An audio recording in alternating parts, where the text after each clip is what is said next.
اللہ کی ذات پہ ہونا چاہیے۔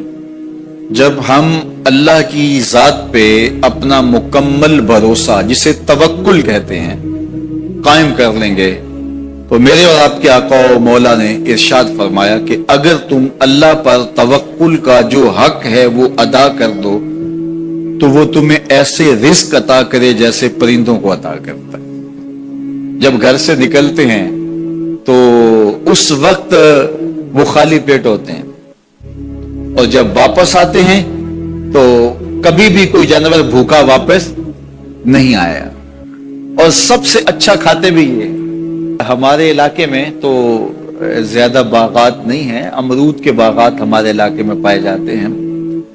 تو امرود کے باغ میں جو اگر کوئی دیہات کا شخص ہو یا جس کا امرودوں کا باغ ہو یا امرودوں کے باغ میں اس کا آنا جانا رہا ہو، اس سے پوچھئے کہ سب سے اچھا پھل امرود کے پیڑ پہ اچھا دانہ کون سا ہوتا ہے؟ کوئی آپ کو کہے کہ یار امرود توڑ کے لاؤ، میٹھا ہو اور جو ہے وہ پکا ہوا ہو اور ذائقے دار ہو تو وہ جاؤ توڑ کے لاؤ۔ تو کوئی مجھے اگر کہے تو میں جب امرود توڑ کے لاؤں گا تو کبھی پھیکا نہیں ہوگا، میں امرود توڑ کے لاؤں گا تو کبھی بد ذائقہ نہیں ہوگا۔ آپ مجھے پوچھیں کہ آپ کے پاس کیا فن ہے؟ میرے پاس فن یہ ہے کہ میں نے امرودوں کے باغوں میں جو ہے وہ بچپن گزارا ہے، اور مجھے پتا ہے کہ اچھا اور پکا پھل کون سا ہوتا ہے۔ دیکھیں میں آپ کو نشانی بتا دیتا ہوں، اب نئی نسل انہوں نے نہیں دیکھا، آپ باغ میں جائیں اور شاخوں سے لٹکے ہوئے امرود دیکھیں، جس امرود کو طوطے نے کھا کے چھوڑا ہو اس کو آپ توڑ لیں، میٹھا بھی ہوگا، ذائقے دار بھی ہوگا، ایکسپورٹ کوالٹی سے بھی بہتر ہوگا۔ سب سے اچھا پورے پودے سے جو سب سے اچھا ہوگا وہ اس کو چونچ مارتا ہے اور پھر سارا کھاتا بھی نہیں ہے، تھوڑا سا لیا، نخرے والا آگے بڑھ گیا۔ اللہ اکبر! تو جو ایکسپورٹ کوالٹی ہوتی ہے اس سے بھی بہتر وہ کھاتا ہے۔ تو یہ اللہ پر توکل کرنے والے ہیں۔ ہمیں تو پتا ہوتا ہے نا ہم نے دکان پہ جانا ہے، ہمیں پتا ہوتا ہے ہم نے فیکٹری کام پہ جانا ہے، ہم نے پتا ہوتا ہے ہم وہ دہاڑی فلاں جگہ کرنے جانا ہے۔ انہوں نے کہیں ان کا کوئی ایسا ٹھیا نہیں ہوتا کہ وہاں جانا ہے۔ بن توکل پنچھی اڑ دے، بن توکل پنچھی اڑ دے، خرچ نہ پلے زیرا ہو، خرچ نہ پلے، کوئی راس المال بھی نہیں ہوتا کہ یہ لگائیں گے پھر اس پہ اتنے پیسے آئیں گے، اصل ہمارے ہوں گے، اتنا نفع ہوگا، ایسا نہیں ہے۔ گھر سے نکلتے ہیں تو خالی پیٹ ہوتے ہیں، اور جب واپس آتے ہیں تو پیٹ بھرے ہوئے ہوتے ہیں۔ میرے اور آپ کے آقا و مولا نے کہا، مجھے پورا یقین ہے اس پہ، اور آپ کو بھی پورا یقین ہونا چاہیے، انشاءاللہ ہوگا، کہ میرے حضور نے فرمایا کہ اللہ پر جو توکل ہے وہ حق ادا کرو، پھر وہ تمہیں ایسے رزق دے گا جیسے پرندوں کو دیتا ہے، تمہیں پرندوں کو دیتا ہے، ایکسپورٹ کوالٹی۔ من کان للہ کان اللہ لہ، فرمایا تم اس کے ہو جاؤ وہ تمہارا ہو جائے گا۔ اللہ نے تمہیں پیسے دیے ہیں، نئی گاڑی تم نے خریدی ہے، چھوٹے بچے کا جوتا کیوں باندھ دیا آگے تم نے؟ جوتا باندھنے سے اگر یہ ایکسیڈنٹ سے، حادثے سے گاڑی بچ سکتی ہوتی ہے تو پھر پاکستان کے جتنے پی آئی اے کے جہاز ہیں سب پر باندھ دینا چاہیے، سب پہ جوتے لٹکے ہوئے ہوں۔ عجیب تم نے فلسفہ تراشا، کسی نے جو ہے وہ کالی رنگ کی پٹی باندھ دی نیچے، اس سے اس کو نظر نہیں لگے گی۔ گھوڑے کے پاؤں کے نیچے جو کھری لگی ہوئی ہوتی ہے، کچھ لوگوں نے اپنے گھروں میں وہ باندھی ہوئی ہوتی ہے کہ اس سے ہمارے گھر کے اندر کوئی مصیبت نہیں آئے گی، کوئی تکلیف نہیں آئے گی۔ کسی نے ہنڈیا اپنے گھر کے اوپر الٹی رکھی ہوئی ہوتی ہے، یہ ہنڈیا بچا لے گی، اور میاں ہنڈیا کیا بچائے گی تجھے؟ اللہ کے قہر سے کچھ نہیں بچا سکتا۔ جب تمہارے اوپر کوئی مصیبت نازل ہونی ہے تو کچھ نہیں بچا سکتا۔ اگر بچنا چاہتے ہو تو پھر اللہ سے استغفار کرو، اللہ تعالیٰ کی تسبیح کرو، اللہ کی تحلیل کرو، میرے حضور پہ درود پڑھو، پھر دیکھنا کہ مصیبتیں ٹلتی ہیں یا نہیں ٹلتی۔ تو یہ خام خواہ کے رکیے، اور یہ عامل لوگ جو ہیں ان کا تو کام یہی ہے، ان کا کام چلتا ہے لوگ ذوف الاعتقادی میں مبتلا رہے ہیں، اور یہ کہہ دیتے ہیں کہ آپ کے خاندان میں ایک منحوس عورت ہے، یہ اس کا کیا ہوا ہے، تو کوئی نہ کوئی منحوس تو پہلے ہی انہوں نے طے کر رکھی ہوتی ہے، فوراً ذہن وہاں جا کلک ہو جاتا ہے۔ اس کا نون سے نام شروع ہوتا ہے، اس کا کاف سے نام شروع ہوتا ہے، اس کا جیم سے نام شروع ہوتا ہے، تو پورے خاندان میں کسی کا نام کاف، نون یا جیم سے تو شروع ہوتا ہی ہوگا، یا دوستوں میں تو فوراً ذہن جو ہے ادھر منتقل ہو گیا۔ اب یہ بابا جی نے بتا دیا ہے، ہاں ہاں ہاں اس نے یہ بات کی تھی، یہ کچھ باتیں یاد آنے لگی، اس کاف سے شروع ہونے والے نام کے ساتھ نفرت پیدا ہو گئی۔ اس بابے نے نفرت کا کاروبار کیا، اس نے تو 100 روپے 200 روپے لے لیے، لیکن دو انسانوں کے اندر نفرت ڈال دی۔ اس کا گریبان کل قیامت کے دن پکڑا جائے گا۔ ان ملنگوں کے پاس، ان ضعف الاعتقادی کو پھیلانے والوں کے پاس کبھی نہ جاؤ۔ تمہیں مصیبت پڑی ہے، تمہیں لگ رہا ہے کہ شاید میرے اوپر جادو ہے، تو پڑھو نا سورہ بقرہ، جادو جڑ سے اکھڑ جائے گا۔ 40 دن اپنے گھر میں سورہ بقرہ پڑھو، برکت ہوگی۔ کہتے ہیں مولوی صاحب 40 دن تو نہیں پڑھی جا سکتی، 2.5 پارے، ہمیں کوئی تعویذ ہی کرتے ہیں۔ ہم شارٹ کٹ چاہتے ہیں نا، روزانہ صبح 2.5 پارے سورہ بقرہ پڑھے، یہ تو ہم سے نہیں پڑھی جائے گی، تو آپ کوئی تعویذ ہی لکھ لیں۔ کاروبار میں برکت نہیں، میں کہتا ہوں پڑھو نا سورہ واقعہ، 3 رکوع ہیں، برکت ہوگی۔ ہم کہتے ہیں ہمیں تعویذ ملنا چاہیے، بس وہ ہم گلے میں رکھ دیں، بٹوے میں رکھ لیں، پرس میں رکھ لیں، اور ہمارا کام ہو جائے، ہمیں کچھ بھی نہ پڑھنا پڑے، ہمیں وضو تک نہ کرنا پڑے، نماز نہ پڑھنی پڑے، اور برکت ہو جائے۔ ایسے برکت تو نہیں آتی۔ اس لیے چھوڑو ان کی جان، آؤ قرآن مجید پہ آؤ، آؤ سجدوں پہ آؤ، آؤ دعاؤں پہ آؤ۔ سحری کے وقت اس کی رحمتیں آواز دے رہی ہوتی ہیں، حل میں مسترزقن، ہے کوئی رزق مانگنے والا، اور تم اس وقت سوئے ہوئے سارے دن ٹھوکریں کھاتے ہو۔ آؤ نہ اس وقت جھولی پھیلا کے، ہاتھ پھیلا کے کہو مالک تو جھولیاں بھر دے، تو پھر دیکھنا میرا بیٹا سالم مشرکین کی قید میں ہے اور میں فاقوں کی حالت میں ہوں، تو فرمایا آل محمد کے پاس ایک سیر جو ہیں، بس اس کے علاوہ ہمارے پاس بھی کھانے کے لیے دنیاوی اسباب نہیں ہیں۔ کہا صبر کرو اور اللہ سے ڈرو، اور لا حول ولا قوت الا باللہ کثرت کے ساتھ پڑھو۔ یہ ایسا وظیفہ ہے، ایک حدیث پاک میں آتا ہے کہ یہ 99 بیماریوں کا علاج ہے، اس میں سب سے کم درجے کی بیماری ہم اور غم ہے، یہ دکھوں کا مداوع ہے، مشکلات کا علاج ہے، اور یہ وظیفہ میرے حضور نے بتایا۔ حضرت ابو ذر غفاری رضی اللہ تعالیٰ عنہ کو حضور نے 5 چیزیں بتائی تھی، ان میں سے 5ویں چیز یہ تھی کہ ابو ذر کثرت کے ساتھ لا حول ولا قوت الا باللہ پڑھا کرو۔ فرمایا عرش الہی کے نیچے ایک خاص خزانہ ہے، یہ وظیفہ وہاں سے آیا ہے، یہ زندگی میں معمول بنا لو۔ جب پھنس جاؤ، مشکلات میں آ جاؤ، تو لا حول ولا قوت الا باللہ پڑھو، اللہ راستے کھولے گا۔ تو حضور نے 3 چیزیں فرمائی، اللہ سے ڈرو، صبر کرو، اور کثرت کے ساتھ لا حول ولا قوت الا باللہ پڑھو۔ وہ فرماتے ہیں کہ میں یہ عمل شروع کیا، ابھی گھر میں بیٹھے تھا کہ دروازے پہ دستک ہوئی، تو میں اٹھا کہ دروازہ کھولوں دیکھوں کہ کون ہے، تو دروازہ کھولا، دیکھا میرا بیٹا کھڑا ہے اور اس کے پیچھے 100 اونٹ کھڑے ہیں۔ تو میں نے کہا کہ تم اور یہ اونٹ؟ کہا مجھے موقع لگ گیا، میں ان کی قید سے بھاگ آیا۔ وَيَرْزُقْهُ مِنْ حَيْثُ لَا يَحْتَسِبُ، وہ تمہیں وہاں سے رزق دے گا جہاں سے تمہیں گمان بھی نہیں۔ اس کے ہو کے تو دیکھو، اللہ اکبر، اللہ کے ہو جاؤ تو پھر وہ تمہاری ضرورتوں کا کفیل ہو جائے۔ فرمایا حضرت عبداللہ ابن مسعود رضی اللہ تعالیٰ عنہ نے کہ کسی شخص کو فقر و فاقہ آ جائے تو وہ لوگوں کو بتائے کہ میں آج کل بڑے مشکل حالات میں ہوں، ہر وقت لوگوں کو بتاتا رہے، تو اس کی مشکل بڑھے گی، اس کی مشکلیں آسان نہیں ہوں گی اس طرح۔ اور اگر وہ اپنی اس مشکل کو کسی سے شیئر نہ کرے بلکہ مصلی بچھا کے اپنے رب سے کہے کہ مالک فقر و فاقہ آ گیا ہے اور اس کا علاج تیرے پاس ہے، اس مرض کا مداوع تیرے پاس ہے۔ حضرت عبداللہ ابن مسعود فرماتے ہیں کہ رسول کریم نے فرمایا جلد یا بدیر اللہ اس کو مالا مال فرما دے۔ یہ بھی کبھی کر کے دیکھو، مشکل آ جائے، فاقہ آ جائے۔ اور قرآن مجید کا دل سورہ یاسین ہے، جس نے 1 مرتبہ سورہ یاسین کی تلاوت کی، اللہ 10 مرتبہ قرآن پڑھنے کا ثواب عطا کرے۔ اور کتنا بڑا اجر ہے، آپ 1 سال میں بھی شاید 10 قرآن مجید نہ ختم کر سکے، اور سورہ یاسین پڑھیں تو 10 مرتبہ قرآن مجید پڑھنے کا ثواب نصیب ہوگا۔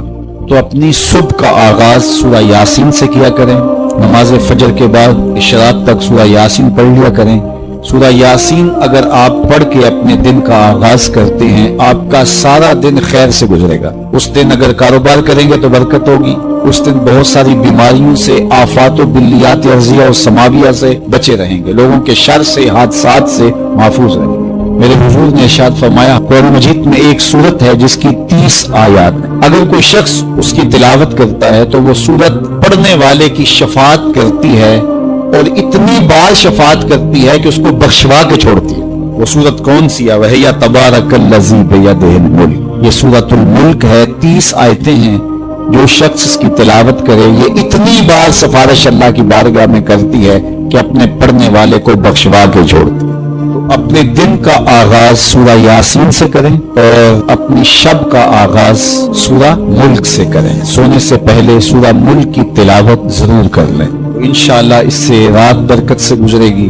جس نے ایک دن میں 100 مرتبہ سبحان اللہ و بحمدہ پڑھا.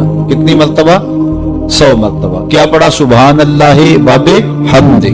فرمایا کہ اس کے گناہ سمندر کی جھاگ کے برابر بھی ہوں تو اللہ معاف فرما دے گا. تو یہ اپنے وظائف میں شامل کر لیجئے سبحان اللہ و بحمدہ. اور حدیث بخاری ہے کہ 2 کلمے ایسے ہیں جو اللہ کو محبوب ہیں اور زبان پر مشکل نہیں، زبان پر بڑے آسان ہیں، اور جب میزان پہ رکھے جائیں گے تو پلڑے کو جھکا دیں گے، بڑے بھاری ہیں میزان پہ. وہ 2 کلمے یہی ہیں سبحان اللہ و بحمدہ سبحان اللہ العظیم. تو اگر اس کو 100 مرتبہ روزانہ پڑھے تو سمندر کی جھاگ کے برابر بھی گناہ ہو تو اللہ معاف فرما دیتا ہے. اللہ فرماتا ہے ما یفعل اللہ بعذابکم، وہ تمہیں عذاب دے کے کیا کرے گا؟ ذرا لہجہ دیکھیے، ذرا انداز. ما یفعل اللہ بعذابکم، وہ تمہیں عذاب دے کے کیا کرے گا؟ تم اس کی مخلوق ہو، اپنے دستے قدرت سے اس نے تمہیں بنایا ہے، تو وہ تمہیں عذاب دے کے کیا کرے گا؟ اس کی ضرورت نہیں ہے کہ تمہیں عذاب دے، نہ اس کی چاہت ہے کہ تمہیں عذاب دے. کوئی خود چھلانگے لگائے تو اس کی مرضی. فرمایا کہ ما یفعل اللہ بعذابکم، وہ تمہیں عذاب دے کے کیا کرے گا؟ ان شکرتم وآمنتم، اگر تم شکر ادا کرو اور ایمان لاؤ تو وہ تو قدردان ہے جو کوئی اس کا شکر کرتا ہے اور جو اس پر ایمان لاتا ہے. تو اللہ اس کے لیے عذاب نہیں رکھا، اس کے لیے رحمتیں رکھی ہوئی ہیں. تمہیں دستے قدرت سے بنایا ہے اور وہ تمہیں خوش دیکھنا چاہتا ہے، تمہیں خوشحال دیکھنا چاہتا ہے، تمہیں سرشار دیکھنا چاہتا ہے، تمہیں نہال دیکھنا چاہتا ہے، تمہاری زندگی کو خوشگوار دیکھنا چاہتا ہے. تم نے اپنے آپ کو خود اپنے اعمال کی وجہ سے مصیبتوں میں ڈالا ہے، تو کہا شکر کرنے کی عادت ڈال لو. دیکھنا پھر اللہ تعالیٰ جل شانہ کی رحمتیں تمہارے اوپر کس طرح اترتی ہیں، اس کی نوازشیں تمہارے اوپر کیسے برستی ہیں. توکل اگر ہم سیکھ جائیں تو توکل ایک ایسی دولت ہے کہ جو خوشحال زندگی کی ضمانت بنتی. جب ہم اللہ پر توکل نہیں کرتے اور ہم سمجھتے ہیں یہ سب کچھ ہماری محنت کا نتیجہ ہی ہوگا، اور نتیجہ جب نہیں آتا تو پھر ہم بے چین مضطرب ہو جاتے ہیں. اور جب ہم اس پہ توکل کر لیں تو پھر ہمارا صرف اتنا ہی کام ہے کہ میاں ہم یہ کام کر رہے ہیں، بس یہ حکم، ہم بیج بو رہے ہیں، بس یہ حکم ہے اور بو رہے ہیں. باقی اس پہ بھروسہ ہے، یہ کام اس کا ہے کہ اس نے اس کو اگانا ہے، اس کے اوپر پھل لگانے ہیں. تو جب اس پہ توکل ہو جائے تو بندہ سوکھا رہتا ہے، ورنہ بندہ مشکل میں مبتلا ہو جاتا ہے. بسا اوقات ایسا ہوتا ہے کہ بندہ ایک منصوبہ تیار کرتا ہے، اس کا عملی نتیجہ اس کو سامنے نظر آ رہا ہوتا ہے لیکن نتیجہ بالکل الٹ جاتا ہے. سید علی المرتضیٰ فرماتے ہیں میں نے اپنے ارادوں کی شکست سے ہی اپنے رب کو پہچانا ہے کہ میں ایک منصوبہ تراشتا ہوں کہ یہ اور یوں ہوگا اور وہ ہونا چاہیے، لیکن نتیجہ وہ نہیں آتا تو کوئی طاقت ہے اس کا جو نتیجہ بدل دیتی ہے. تو بندہ اس طاقت پہ یقین کرتے، اس پہ توکل کر کے جو ہے وہ اس پہ بھروسہ کر لے تو زندگی سوکھی ہو جاتی ہے. مغرب میں جو اللہ پر یقین نہیں رکھتے وہ خودکشی کر لیتے ہیں کہ یہ کیوں ہو گیا، ایسا نہیں ہونا چاہیے تھا. لیکن ہم خودکشی اس لیے نہیں کرتے، ہم کہتے ہیں میرا رب جس طرح چاہے اس طرح ہی ہوتا ہے، جو اس نے طے کیا ہوا ہے وہ کر کے رہتا ہے. اس لیے تم اس پہ توکل کر لو اور اس پہ بھروسہ کرو. حضور علیہ الصلوۃ والسلام نے فرمایا لو انکم توکلون علی اللہ حق توکلہ، اللہ پر توکل کرنے کا جو حق ہے اگر تم وہ ادا کر دے تو فرمایا اللہ تمہیں ایسے رزق عطا کرے جیسے پرندوں کو عطا کرے. ہمارا تو کاروبار ہے، یہ فیکٹری ہے، یہ دکان ہے، یہ ہماری نوکری ہے، ہم نے یہاں سے کمائی کرنی ہے. پرندوں کا کوئی کاروبار نہیں ہوتا، کوئی نوکری نہیں ہوتی، کوئی ٹھیا، کوئی اڈا نہیں ہوتا، جہاں جا کے انہوں نے رزق کے لیے کوئی آغاز کرنا ہوتا ہے، بلکہ حضور نے فرمایا تغدو خماسا وتروح بطانا، جب وہ صبح گھر سے نکلتے ہیں تو خالی پیٹ نکلتے ہیں اور انہیں کوئی اپنی منزل کا تعین نہیں ہوتا، جدھر خیال آیا اڑ گئے ادھر، لیکن کبھی ایسا نہیں ہوا کہ شام کو خالی پیٹ واپس آئے ہیں، کہا وہ پیٹ بھر کے آتے ہیں۔ باہو بولے بن توکل پنچھی اڑ دے، خرچ نہ پلے زیرا ہو، جب گھر سے اڑتے ہیں تو ان کے پلے نہ کوئی خرچ ہوتا ہے، نہ راس المال ہوتا ہے، نہ کوئی اوزار ہوتے ہیں، نہ کوئی ہتھیار ہوتے ہیں، کچھ بھی نہیں ہوتا، یوں ہی گھر سے نکلتے ہیں، کبھی بھی خالی پیٹ نہیں آئے۔ فرمایا اگر اللہ پہ پرندے توکل کر لیں تو اللہ اسے بھی عطا کرتا ہے، تم توکل کرو گے تو تمہیں عطا نہیں کرے گا۔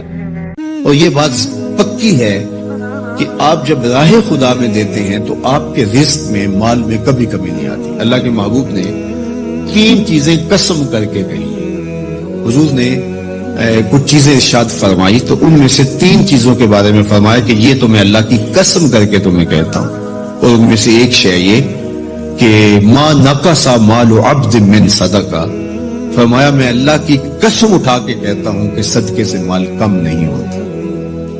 تمہارا کیلکولیٹر حساب یہی بتاتا ہے کہ جو ہے وہ کم ہو گئے، 100 میں سے 10 دے دیے تو باقی 90 رہ گئے۔ آپ کا اکاؤنٹنٹ بھی آپ کو یہ بتاتا ہے کہ اتنے لاکھ میں سے اتنے ہزار دے دیے، باقی اتنے رہ گئے، لیکن میرے حضور نے کہا میں اللہ کی قسم اٹھاتا ہوں کہ صدقے سے مال کم نہیں ہوتا۔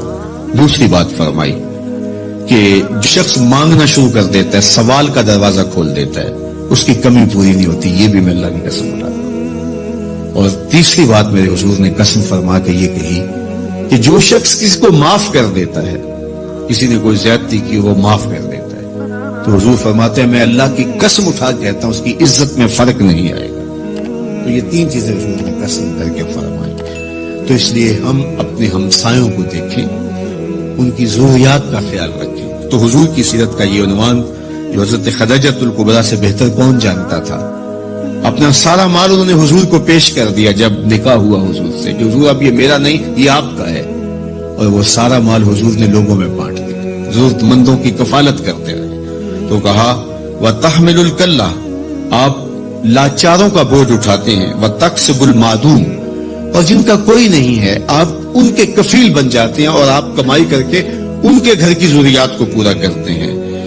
وَتَقْرِي الضَّيْفَ، اور آپ کی یہ خوبی ہے کہ آپ مہمان نواز ہیں، مہمان نوازی آپ کا شعار ہے، آپ کا طرز زندگی ہے، اور مہمان کو جو کھلایا جاتا ہے اس کا حساب بھی نہیں ہوتا، اور مہمان کے ساتھ جو بیٹھ کے کھایا جاتا ہے اس کا بھی حساب نہیں ہوتا، اور مہمان اپنا رزق خود لے کے آتا ہے اور برکت چھوڑ کے جاتا ہے۔ تو مہمان کو کبھی بھی بوجھ نہیں سمجھنا چاہیے۔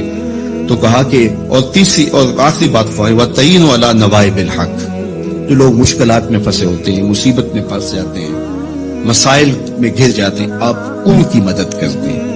ابھی حضور اعلان نبوت نہیں کیا، ابھی پہلی وحی نازل ہوئی ہے، تو حضور کی ماضی کی سیرت کو حضرت خدیجۃ الکبریٰ لوگوں کے سامنے رکھیں۔ آپ اس سے بھی پیچھے چلے جائیے۔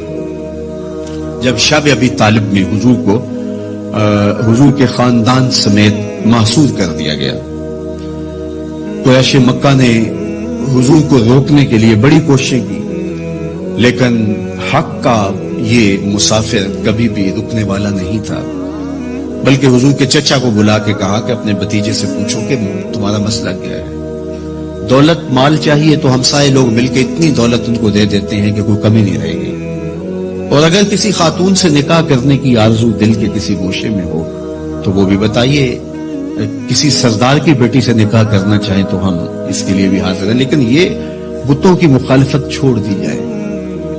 تو جب بہت ساری باتیں کی سب نے مل کے کی، اور جو ہے وہ دباؤ بھی ڈالا کہ اگر نہیں یہ کرتے تو پھر حالات کی تلخیاں اور جو کچھ ہے وہ آپ کے سر پہ ہوں گی۔ تو حضور کے چچا جناب ابو طالب حضور کے پاس آئے تو ان کی طبیعت پر کچھ بوجھ تھا، تو انہوں نے کہا کہ بھتیجے میں اکیلا اتنے قبائل کے ساتھ لڑائی کا بوجھ نہیں اٹھا سکا، میری کمر کمزور ہے۔ تو حضور علیہ الصلوۃ والسلام کی خدمت میں انہوں نے کہا کہ وہ تو اس طرح کی باتیں کر رہے ہیں، تو آقا کریم نے جو جواب دیا وہ سنیے۔ آپ نے فرمایا یا امی لو وضع الشمس فی یمینی والقمر علی یساری، اگر وہ سورج میرے دائیں ہاتھ میں رکھ دیں اور چاند کو لا کے میرے بائیں ہاتھ میں رکھ دیں اور دنیا بھر کے خزانے میرے قدموں میں ڈھیر کر دیں، میں کبھی بھی حق کو باطل اور باطل کو حق نہیں کہہ سکتا۔ یہ وہ چیز ہے جہاں پر ہمیں کھڑا ہونا چاہیے۔ یہ رشوت کیا ہوتی ہے؟ ہم اداروں میں افسر بن کے بیٹھتے ہیں اور ہم کسی ذمہ دار منصب پہ بیٹھتے ہیں تو ہمیں چند ٹگوں سے کوئی خرید لیتا ہے، ہمارا ضمیر پھر کہاں ہوتا ہے؟ کائنات کی نعمتیں اس کو پیشکش کی جا رہی ہیں جو پیدا ہوا تو باپ کا سایہ سر پہ نہیں ہے، 6 سال کی عمر ہے تو ماں انتقال کر گئی ہے، یہ حالت ہے۔ لیکن کہا جا رہا ہے کہ جناب آپ کو جو چاہیے ہم فراہم کرتے ہیں، لیکن کہا لو وضع الشمس فی یمینی، اگر وہ سورج کو میرے دائیں ہاتھ میں رکھ دیں اور چاند کو میرے بائیں ہاتھ میں رکھ دیں اور میرے پاؤں میں کائنات کے خزانے لا کے دولت قارون بھی رکھ دیں، لیکن میں پھر بھی حق کو حق کہوں گا، باطل کو باطل کہوں گا، تو میں چند ٹگوں پہ اپنے ضمیر کا سودا کیسے کر سکتا ہوں اگر میں رسول اللہ کو مانتا ہوں، اگر میں حضور علیہ الصلوۃ والسلام کا فالوور ہوں، اگر میں ان کا امتی ہوں، ان کا غلام ہوں، ان کا عاشق ہوں، تو پھر میں کیوں اپنے ملک کو بیچوں، میں کیوں عدل کو بیچوں، میں کیوں انصاف کو بیچوں، میں کیوں اپنے منصب کو بیچوں، میں کیوں لوگوں کے حق غصب کروں، لوگوں پر زیادتیاں کروں، میں دیوار رکھتے ہوئے ہمسائے کے 2 انچ دبانے کے لیے اپنے ضمیر کا سودا کر لوں، میز کے اوپر سے رشوت پکڑوں یا نیچے سے پکڑوں، فرق نہیں پڑتا اس سے، میں اپنے ضمیر کا سودا کیا ہے اور برسرے بازار کیا ہے اور بہت سستا بیچا ہے میں نے اپنے آپ کو۔ وہ کیا کسی نے کہا تھا کہ ہر دو عالم قیمتیں خود گفتائی، نرخ بالا کن کہ ارزانی ہنوز، 2 جہاں کو تو نے اپنی قیمت بتایا ہے، اپنا نرخ بتایا ہے کہ 2 جہاں میری قیمت لگتی ہے، کہا قیمت بڑا ابھی سستا بک رہا ہے، یہ ساری کائنات تیری قیمت لگا دی جائے لیکن تیری قیمت پھر بھی نہیں ہے اور تو سستا بک رہا ہے، نرخ بالا کن کہ ارزانی ہنوز، تیری قیمت جو ہے وہ یہ 2 جہاں نہیں ہے، تیری قیمت صرف تیرے رب کی رضا ہے۔ تو کہا کہ میں کبھی بھی، تو یہ حضور علیہ الصلوۃ والسلام کی زندگی تھی۔ خیر انہوں نے جب کہا کہ میں تو نہیں تمہاری بات کو ماننے والا، تو پھر انہوں نے سماجی بائیکاٹ کر دیا، سوشل بائیکاٹ کر دیا اور حضور کو شب ابی طالب میں مقید کر دیا۔ تو حضور کے چچا نے اس وقت ایک قصیدہ لکھا حضور کے نام، چونکہ یہ پانی نہیں پہنچنے دیتے تھے، غلہ نہیں پہنچنے دیتے، کوئی باہر سے بھی آتا تاجر تو اس کا غلہ خود خرید لیتے کہ کہیں وہ بنو ہاشم کے پاس نہ چلا جائے، اور وہ خرید کے اپنی زندگی اور موت کے درمیان جو ٹوٹتا ہوا رشتہ ہے جو ہے وہ اس کو کہیں بچا نہ پائیں۔ تو حضور کے چچا نے ایک ماضی کا واقعہ قریش کو یاد دلایا اس قصیدے میں۔ ہوا اس طرح کہ حضور کی عمر تھی کوئی 9 سال یا 8 سال کہ مکے میں قحط پڑ گیا، تو حضور کے چچا کے پاس لوگ آئے کہ قحط پڑ گیا ہے اور آپ اولاد اسماعیل سے ہیں، تو اللہ کی بارگاہ میں دعا کیجئے کوئی بارش کے آثار پیدا ہوں اور کوئی سبزہ پیدا ہو۔ آپ نے فرمایا تم بھی سین حرم میں پہنچ جاؤ، میں بھی پہنچ جاتا ہوں، وہاں اللہ کی بارگاہ میں دعا کرتے ہیں۔ خیر لوگ جمع ہو گئے تو حضور کو ساتھ لیا حضور کے چچا نے اور سین حرم میں پہنچے اور کعبۃ اللہ کی دیوار کے ساتھ حضور کو یوں کھڑا کیا کہ حضور کی پشت کعبہ کی دیوار کے ساتھ لگ رہی تھی اور رخ لوگوں کی طرف تھا۔ تو جب یوں حضور کھڑے ہو گئے تو حضور کے چچا نے ایسے ہاتھ پھیلا کے کہا اے اللہ اس گوری رنگت والے کے صدقے بارش نازل کر دے۔ راوی کہتا ہے ابن عساکر نے لکھا ہے، باقی لوگوں نے بھی لکھا ہے کہ ابھی جو ہے وہ لوگ گھروں کو نہیں پہنچے تھے کہ چھم چھم می برسنے لگا اور لوگ بھیگ کے گھروں کو گئے اور اتنا سبزہ ہوا کہ لوگ خوشحال ہو گئے۔ تو آج جب حضور علیہ السلام اور حضور کے خاندان کو شب ابی طالب میں مقید کر دیا گیا تو کچھ پہنچنے بھی نہ دیا جاتا، تو حضور کے چچا نے یہ پرانا واقعہ قریش کو یاد دلاتے ہوئے کہا وَأَبْيَضُ يُسْتَسْقَى الْغَمَامُ بِوَجْهِهِ سِمَالُ الْيَتَامَى عِصْمَةٌ لِلْأَرَامِلِ، آج تم پانی نہیں پہنچنے دیتے، غلہ نہیں آنے دیتے، وہ واقعہ بھول گئے ہو جب قحط پڑا تھا اور نہ بارش برستی تھی نہ سبزہ اگ رہا تھا، جانوروں کی چھاتیاں بھی سوکھ گئی تھی، دودھ بھی نہیں مل رہا تھا۔ یہی میرا وہ گوری رنگت والا بھتیجا تھا جس کے چہرے کو دیکھ کے امٹ کے بادل آئے تھے۔ وہاں دو لفظ گئے, سمال الیتاما عصمت للارامل, یہ میرا وہی بھتیجا ہے جو یتیموں کا سہارا ہے اور بیواؤں کا آسرا. اب حضور جب خود یتیم تھے, یتیمی کی عمر بلوغت سے قبل ہوتی ہے, تو یتیم ہو کر بھی یتیم پرور تھے, یتیم ہو کر بھی یتیم پرور تھے, اور حضور بیواؤں کے گھروں میں جا کے ان کا پانی بھر آتے. میں نیاز مند ہوں تیرا, میں ہوں عشق کا پجاری, ہے عجب نماز میری, میں ہوں عشق کا, میں ہوں عشق کا پجاری, ہے عجب نماز میری.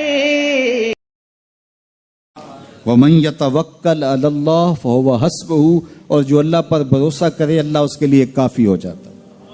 اس کی ضروریات کا وہ خود کفیل ہوتا ہے, اور اس کے کام اس کے ذمہ کرم پہ ہوتے ہیں, کو ہو کے دیکھے اس کا.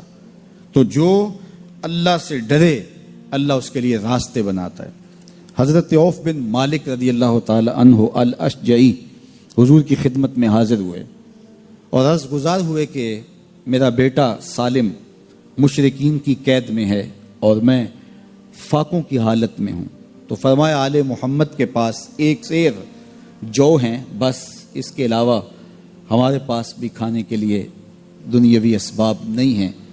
کہا صبر کرو اور اللہ سے ڈرو, اور لا حول ولا قوت الا باللہ کثرت کے ساتھ پڑھو. یہ ایسا وظیفہ ہے, ایک حدیث پاک میں آتا ہے کہ یہ 99 بیماریوں کا علاج ہے.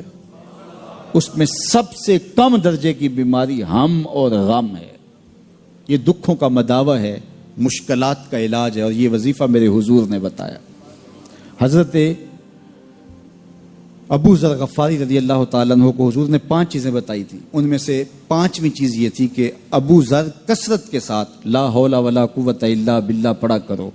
فرمایا عرش الہی کے نیچے ایک خاص خزانہ ہے, یہ وظیفہ وہاں سے آیا ہے. یہ زندگی میں معمول بنا لو, جب پھنس جاؤ مشکلات میں آ جاؤ تو لا حول ولا قوت الا باللہ پڑھو, اللہ راستے کھولے گا. تو حضور نے 3 چیزیں فرمائی, اللہ سے ڈرو, صبر کرو, اور کثرت کے ساتھ لا حول ولا قوت الا باللہ پڑھو. وہ فرماتے ہیں کہ میں یہ عمل شروع کیا, ابھی گھر میں بیٹھا ہی تھا کہ دروازے پہ دستک ہوئی, تو میں اٹھا کہ دروازہ کھولوں دیکھوں کہ کون ہے. تو دروازہ کھولا, دیکھا میرا بیٹا کھڑا ہے اور اس کے پیچھے 100 اونٹ کھڑے ہیں. تو میں نے کہا کہ تم اور یہ اونٹ؟ کہا مجھے موقع لگ گیا, میں ان کی قید سے بھاگ آیا اور آتے آتے ان کے 100 اونٹ بھی ہانک لایا ہوں. وَيَرْزُقْهُ مِنْ حَيْثُ لَا يَحْتَسِبُ, وہ تمہیں وہاں سے رزق دے گا جہاں سے تمہیں گمان بھی نہیں. اس کے ہو کے تو دیکھو. اللہ اکبر. اللہ کے ہو جاؤ تو پھر وہ تمہاری ضرورتوں کا کفیل ہو جائے گا. فرمایا حضرت عبداللہ ابن مسعود رضی اللہ تعالیٰ عنہ نے کہ کسی شخص کو فقر و فاقہ آ جائے تو وہ لوگوں کو بتائے کہ میں آج کل بڑے مشکل حالات میں ہوں, ہر وقت لوگوں کو بتاتا رہے تو اس کی مشکل بڑھے گی, اس کی مشکلیں آسان نہیں ہوں گی اس طرح. اور اگر وہ اپنی اس مشکل کو کسی سے شیئر نہ کرے بلکہ مصلی بچھا کے اپنے رب سے کہے کہ مالک فقر و فاقہ آ گیا ہے اور اس کا علاج تیرے پاس ہے, اس مرض کا مداوع تیرے پاس ہے. تو حضرت عبداللہ ابن مسعود فرماتے ہیں کہ رسول کریم نے فرمایا جلد یا بدیر اللہ اس کو مالا مال فرما دے گا. یہ بھی کبھی کر کے دیکھو, مشکل آ جائے, فاقہ آ جائے, مصیبت آ جائے, کسی سے نہ کہو, صرف اپنے رب سے کہو, پھر دیکھنا اس کی کرم نوازیوں کا می کیسے برستا ہے. فرمایا اللہ پر بھروسہ کرنے کا جو حق ہے اگر وہ تم ادا کر دو, وہ تمہیں ایسے رزق عطا کرے جیسے پرندوں کو عطا کرتے. ہم تو دکان پہ جانا ہوتا ہے, فیکٹری میں جانا ہوتا ہے, ہم اپنے کاروبار پہ جانا ہوتا ہے, نوکری پہ جانا ہوتا ہے, مزدوری پہ جانا ہوتا ہے, ہمیں پتہ ہے کہاں آج صبح جانا ہے, لیکن پرندوں کو کوئی پتہ نہیں ہوتا کہاں جانا ہے. راس المال بھی نہیں ہوتا لیکن صبح نکلتے ہیں, شام کو کبھی بھی خالی پیٹ نہیں آئے. بن توکل پنچھی اڑ دے خرچ نہ پلے زیرا ہو. گھر سے خالی پیٹ نکلتے ہیں, جب واپس آتے ہیں تو پیٹ بھرے ہوئے ہوتے ہیں, اور پھر جو ان کی ضرورت ہوتی ہے اللہ وہ ساری ضرورتیں پوری کرتا ہے, جو ضرورت ان کی ہوتی ہے. یہ شیر کتنا گوشت کھاتا ہے, اللہ روز اسے دیتا ہے. یہ ہنس روزانہ سچے موتی کھاتے ہیں, اور آپ مارکیٹ میں لینے جائیں لاکھوں روپے لگا کے تولے ماشے کے حساب سے آپ خریدتے ہیں, پھر بھی آپ کو یقین نہیں ہوتا کہ یہ سچے ہیں یا 2 نمبر ہیں. اور ہنس دنیا پہ کروڑوں جانور پائے جاتے ہیں, روز کھاتے ہیں, صبح بھی شام بھی دوپہر بھی, پیٹ بھر کے کھاتے ہیں, اللہ روز انہیں عطا کر. کہا اس پہ بھروسہ تو کر کے دیکھو, وہ تمہاری ضرورتوں کا کفیل ہوگا.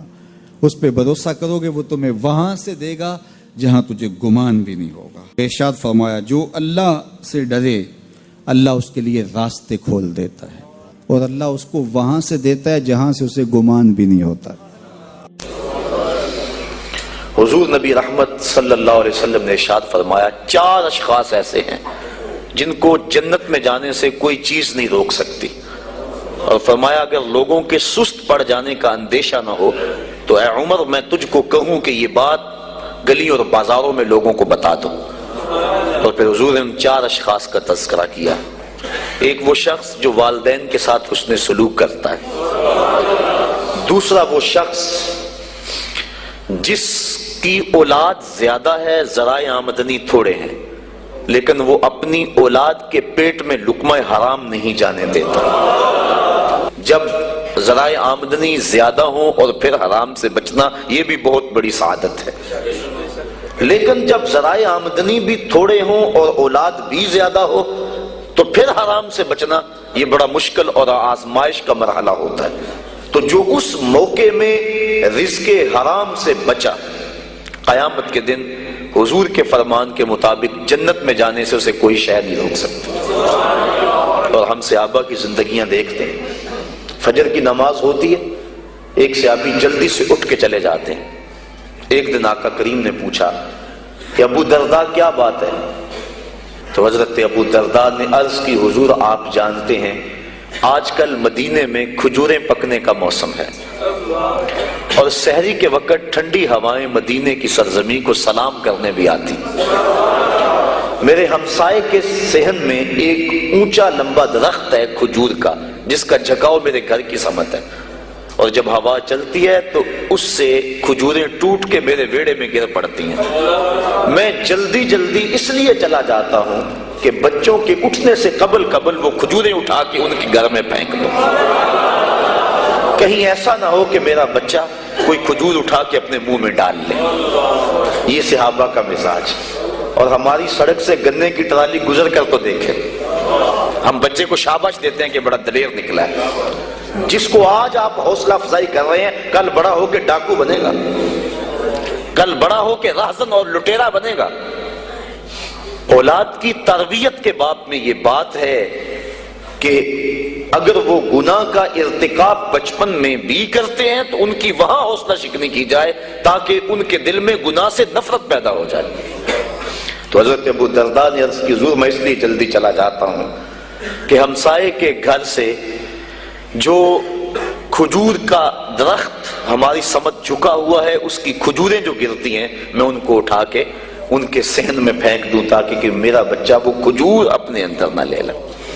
اور آپ جانتے ہیں کہ حضرت امام حسین رضی اللہ تعالیٰ عنہ مسجد نبوی میں آئے, صدقے کی کھجوروں کا ڈھیر لگا ہوا تھا, بچے تھے, ایک کھجور اٹھا کے انہوں نے اپنے منہ میں ڈال لی. تو آقا کریم صلی اللہ علیہ وسلم تیزی سے آگے بڑھے اور ان کے حلق میں انگلی ڈال کر حضور نے کہا کہ اس کو نکالو باہر اور اندر سے کھجور باہر نکلوا دیں. میں اور آپ اپنے رزق پر اگر غور کر لیں اور اپنے رزق کی حلت کا سامان کر لیں تو عبادت کی لذت نصیب ہو جائے.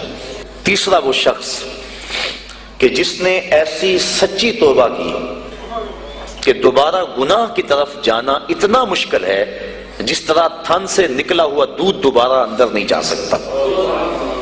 اور چوتھی وہ عورت جس نے اپنی ساری محبتیں اپنے خامد پہ نچھاور کر دی اور اس حال میں مری کہ اس کا خامد اس پہ راضی تھا, اس کو جنت میں جانے سے کوئی چیز نہیں روک